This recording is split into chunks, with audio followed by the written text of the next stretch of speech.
Ni siku moja tu baada ya viongozi wa Kenya Kwanza kusema kuwa kiongozi wa Azimio One Kenya Raila Amolo Odinga ni handshake anataka katika serikali yenye hawawezi kubali. Kwa upande wake, kiongozi huyo wa Azimio One Kenya Raila Amolo Odinga alikanusha madai hayo akisema kuwa yeye hataki handshake. Siku ya leo pia seneta wa Siaya Oburu Odinga ameambia viongozi wa Kenya Kwanza kwamba handshake inapatikana tu katika mawazo yenye rutuba ya Rais wa Kenya William Ruto. There is a narrative which Ruto and his people are trying to advance. Yes.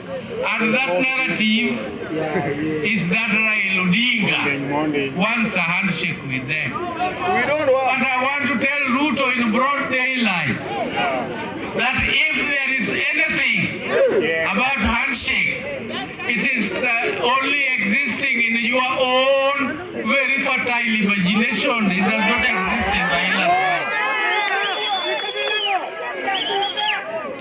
Raila has no need for a handshake, and more particularly the one Gachagua.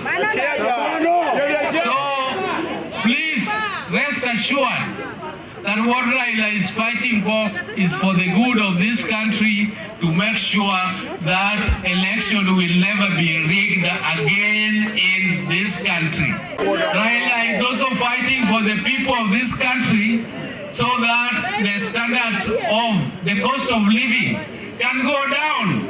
The Mama Mboga is suffering, and you said you are a hustler. What kind of hustler are you?